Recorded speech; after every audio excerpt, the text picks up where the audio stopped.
गणेशाय नमः।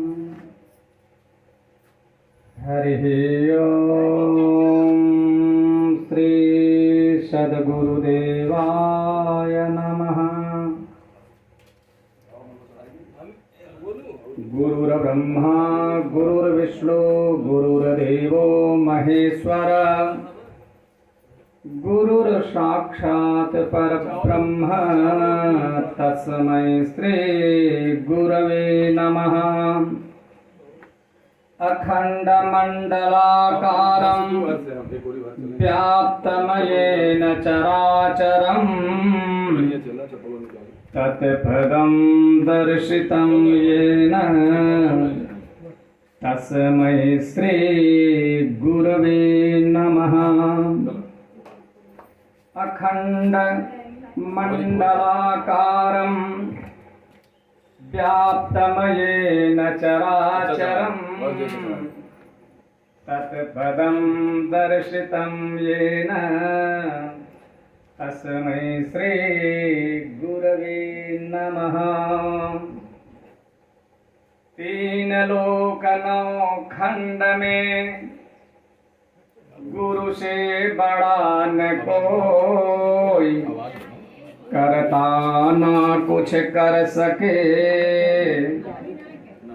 गुरु चाहे सो होई।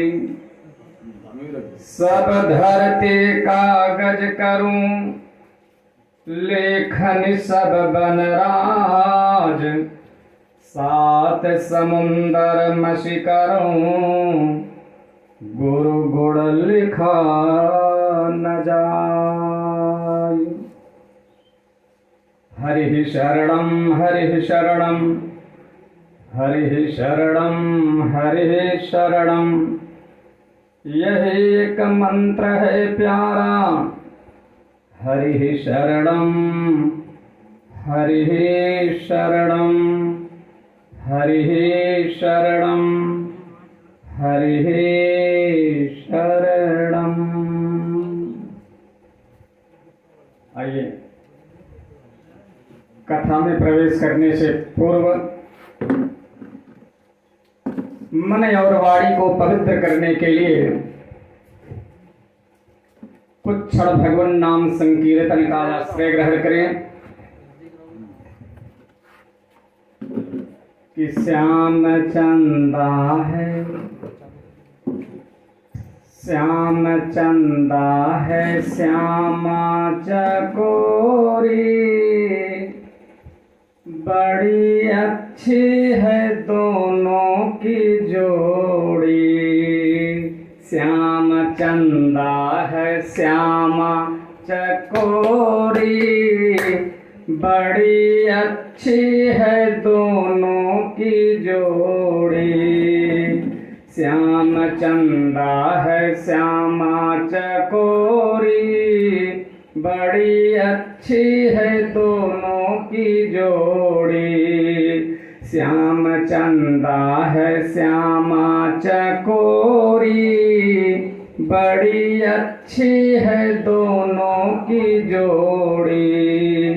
श्याम रसिया है श्यामा रसीली, श्याम रसिया है श्यामा रसीली।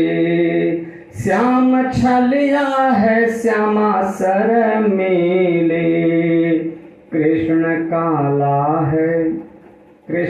काला है राधा है गोरी, बड़ी अच्छी है दोनों की जोड़ी। श्याम चंदा है श्यामा चकोरी, बड़ी अच्छी है दोनों की जोड़ी। गिरधर गोपाल गोकुल का राजा, गिरधर गोपाल गोकुल का राजा। ब्रज की सरकार राधा है रानी, ब्रज की सरकार रानी है राधा। कृष्ण नटखट है कृष्ण नटखट है राधा है भोली, बड़ी अच्छी है दोनों की जोड़ी। श्याम चंदा है श्यामा चकोरी, बड़ी अच्छी है दोनों की जोड़ी। बड़ी अच्छी है दोनों की जोड़ी, बड़ी अच्छी है दोनों की जोड़ी। श्याम चंदा है श्यामा चकोरी, बड़ी अच्छी है दोनों की जोड़ी। श्याम चंदा है श्यामा चकोरी, बड़ी अच्छी है दोनों की जोड़ी। दोनों में प्रेम इतना है ज्यादा, राधा मोहन है राधा।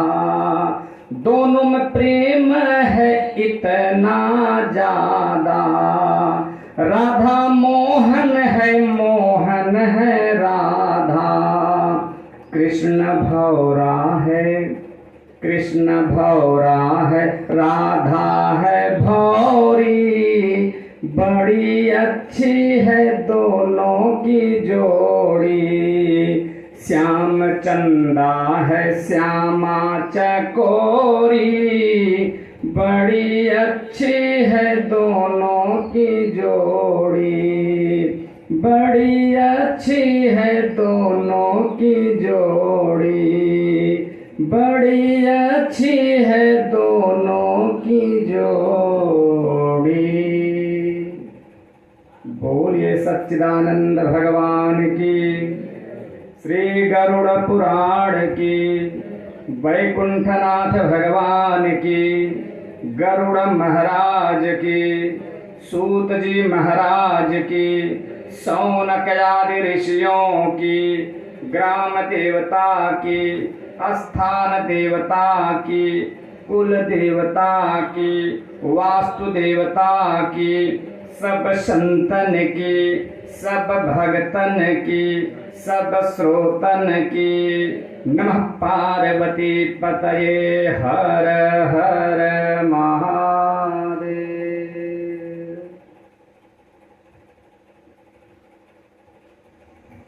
परम मंगलमय परात्पर अखिलेश्वर अकारण करुणा वरुणालय भक्त वांछा कल्पतरु तड़ित वृद्ध विनंदित पीतांबरधारी द्वारिकाधीश वैकुंठनाथ भगवान विष्णु की वांगमयी प्रतिमूर्ति श्री गरुड़ पुराण।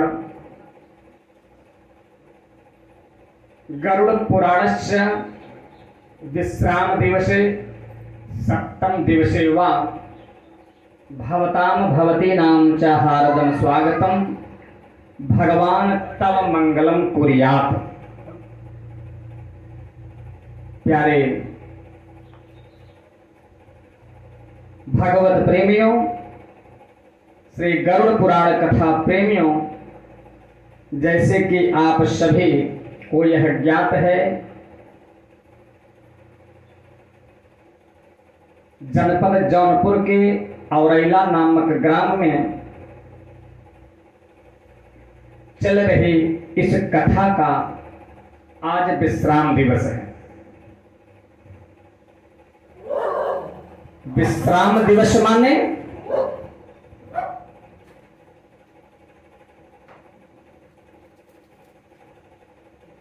कथा को विश्राम दिया जाएगा, क्योंकि कथा का तो अंत है नहीं, समापन दिवस भी नहीं कहा जा सकता, क्योंकि कथा कभी समाप्त नहीं की जा सकती, न तो कथा का अंत ही किया जा सकता है, क्योंकि हरि अनंत, हरि कथा अनंता। हरि अनंत है, उनकी कथा भी अनंत है। नयंतः अनंतः, जिनका अंत नहीं है उन्हें अनंत कहा जाता है। तो जब कथा का अंत ही नहीं है तो कैसे समाप्त किया जा सकता है। इसलिए जनपद जौनपुर के औरैला नामक ग्राम में माननीय सम्माननीय आदरणीय स्वर्गीय श्री केदारनाथ मिश्र जी के देहावसान के अवसर पर उनकी मृतात्मा जीवात्मा की सद्गति हेतु कल्याण हेतु चल रहे इस गरुड़ पुराण कथा के विश्राम दिवस पे आए हुए सभी कथा प्रेमी, भगवत प्रेमी भक्तों एवं भक्तिमयी माताओं का व्यासपीठ से हृदय से स्वागत एवं अभिनंदन करता हूँ। व्यासपीठ का एक मर्यादा है कि व्यासपीठ पर बैठ करके आप किसी को प्रणाम नहीं कर सकते। सुखदेव बाबा जब राजा परीक्षित को कथा सुना रहे थे तो सुखदेव बाबा के पिता, क्या नाम था? व्यास जी, कृष्ण द्वैपायन श्री व्यास जी महाराज भी बैठ करके कथा का रसपान कर रहे थे। वे भी विनम्र भाव से, श्रद्धावनत भाव से, अंजलिबद्ध हो करके, हाथ जोड़ करके ही कथा का रसास्वादन कर रहे थे। और व्यास स्वरूप उस सुखदेव महाराज जी को प्रणाम करते हैं, उनके पिताजी। तो कथा की मर्यादा है। फिर भी आप सबके हृदय में आत्मा रूप से विराजमान, जो सभी के अंदर आत्मा रूप से विद्यमान है, विराजमान है, उस आत्मा स्वरूप प्रभु को हम प्रणाम करते हैं। श्री राम मैं सब जग जानी, करहूं प्रणाम जोर जुग बानी। देखिए, हम बताना चाहेंगे कि ब्रह्म ज्ञानी होना सुलभ है, किंतु ब्रह्म दृष्टा संत होना दुर्लभ है। बहुत ध्यान से सुनिए। और ये जो हमारे आपके बीच में बैठे हुए हैं, ये बहुत ही कथामृत रसास्वाद कुशल है, कथामृत का रसास्वादन करने में कुशल हैं। इनकी यही विशेषता है। सत्संगी जनों का यही वैशिष्ट गुण होना चाहिए। कितने लोग तो कथा सुनने के लिए नहीं आते हैं, पिंड छुड़ाने के लिए आते हैं। सही बात है ना? पिंड छुड़ाने के लिए अपनी भी हाजिरी लग जावे।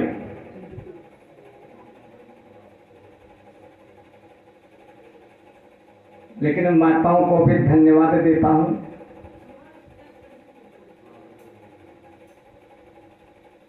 जितनी तन्मयता से ये माताएं कथा सुनती हैं,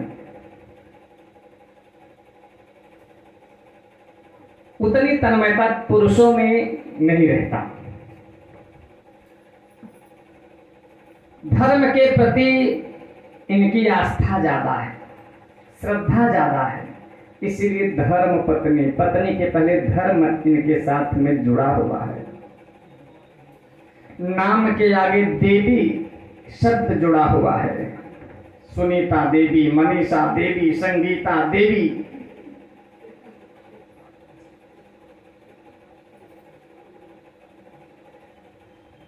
तो आज कथा का 7वां दिवस है, लेकिन मैं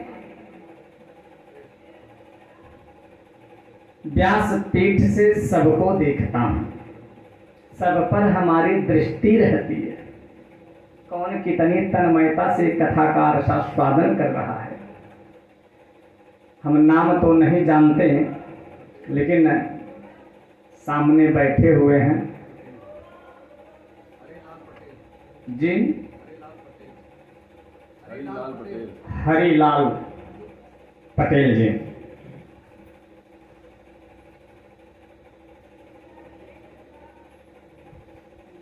भागवत की कथा में धुंधुकारी का कल मैंने चर्चा किया था। 7 दिन की कथा का रसपान करके धुंधकारी के लिए विमान आया था हो।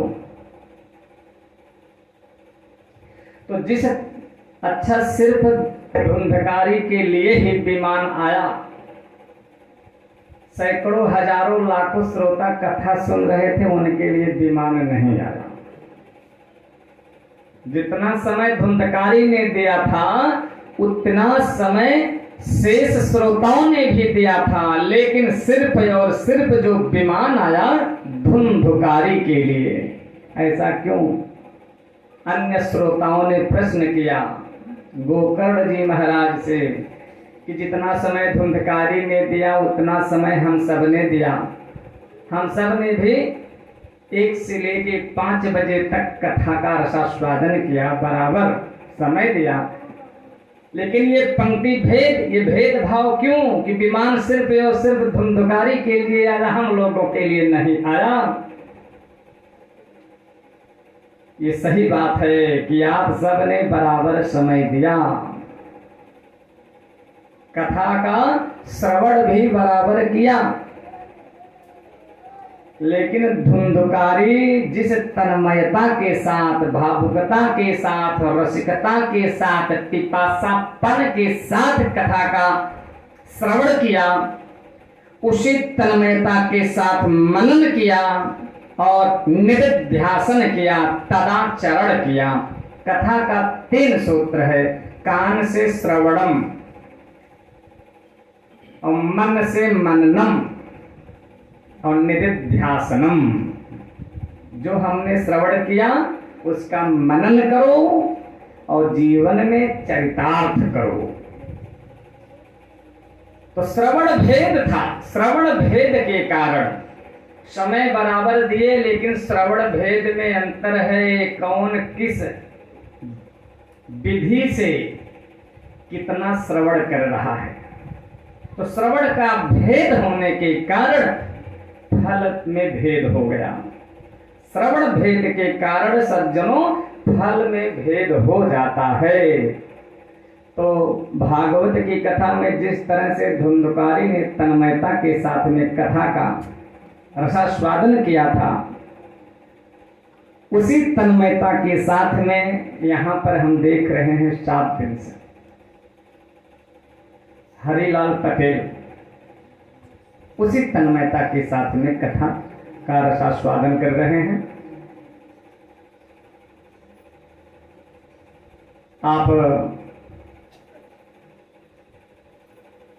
उच्चतम शिखर की प्राप्ति करें, भक्ति ज्ञान और वैराग्य का संवर्धन होता रहे। तो प्यारे कथा प्रेमियों, ब्रह्म ज्ञानी होना सुलभ है, किंतु ब्रह्म दृष्टा होना दुर्लभ है। ब्रह्म ज्ञानी का मतलब क्या होता है? ब्रह्म का ज्ञान हो गया, यम नियम आसन प्रत्याहार प्राणायाम ध्यान धारणा समाधि, इन अष्टांग योगों के माध्यम से आपको ब्रह्म का ज्ञान हो गया। ठीक है, तो ब्रह्म का ज्ञान हो गया,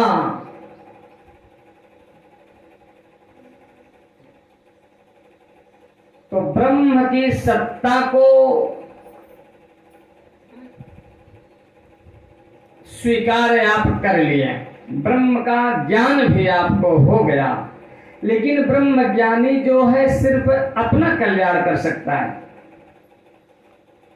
लेकिन जो ब्रह्म दृष्टा होता है सज्जनों, ब्रह्म दृष्टा, दृष्टा माने देखने वाला, देखना, प्रत्येक जीवों में जो ब्रह्म को देखे, ब्रह्म का दर्शन जो प्रत्येक प्राणियों में करे, उसे ब्रह्म दृष्टा संत कहते हैं। और एक ब्रह्म ज्ञानी संत होता है जो सिर्फ और सिर्फ उसे ब्रह्म का ज्ञान होता है। लेकिन ब्रह्म दृष्टा संत समाज में दुर्लभ है कि आप में भी, गधे में भी, कुत्ते में भी जो ब्रह्म को देखे, ब्रह्म का दर्शन करे, उसे ब्रह्म दृष्टा संत कहते हैं। ये बड़े ही दुर्लभ माने गए हैं। और आज के जमाने में तो संत की पहचान बड़ी मुश्किल है। आजकल ये मार्केट में जो दिख रहे हैं, इसमें से तो 95% जो है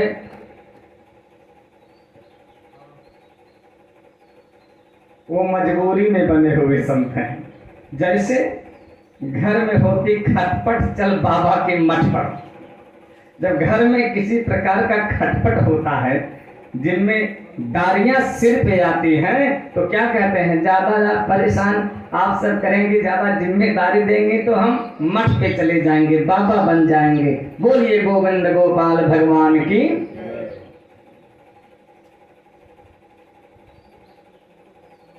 कथा प्रेमियों, संत की पहचान करना बड़ा मुश्किल है। कैसे हम जाने कि ये संत है? बहुत बड़ा आश्रम हो, उनसे बहुत लोगों का जुड़ाव हो, तो क्या वो संत हैं? नहीं। जो चमत्कार दिखावे वो संत है? नहीं, संत चमत्कार नहीं दिखाता, चमत्कार तो जादूगर दिखाता है। इसलिए आप लोग ऐसे जादूगरों से भैया सावधान ही रहिए। बोलिए गोविंद गोपाल भगवान की। संत सब्जी बेचने वाला, भाजी बेचने वाला भी आज के जमाने में राम नामी कंधे पर रख करके सब्जी बेच रहा है। तो राम नामी ओढ़ने वाला क्या संत हो गया? इसका मतलब वो सब्जी वाला भी संत है। आप कैंट स्टेशन चले जाओ, सब गिरवे वस्त्र में ही वहां के कुली रहते हैं। इसका मतलब जितने कुली हैं वे भी सब संत हैं। आज के जमाने में परिधान से संत की पहचान नहीं की जा सकती। परिधान माने वस्त्र से, वेशभूषा से संत की पहचान करना प्यारे मुश्किल है कि आप वस्त्र देख लिए बस ये संत हैं, संत वाला परिधान धारण कर लिए हैं, संत हैं। धोखे में मत जियो, मत रहो ऐसे जादूगरों से। हम निवेदन आप सबसे करेंगे कि सावधान रहिए। संत की पहचान सिर्फ और सिर्फ उनकी आंखों से, ये लक्षण बताया गया शास्त्र में। संत की पहचान सिर्फ जो है व्यक्ति के आंखों से की जा सकती है। आंखों को आप ध्यान से देखिए। जो संत होगा उसकी दृष्टि, उसकी आंखें स्थिर होंगी।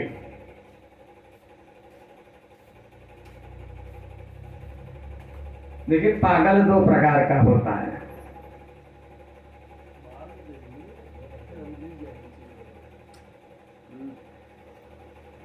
एक तो जिसका दिमाग खराब हो गया है, डॉक्टर ने कह दिया कि ये पागल है। बोलिए भक्तवत्सल भगवान की। डॉक्टर ने कह दिया कि ये पागल है,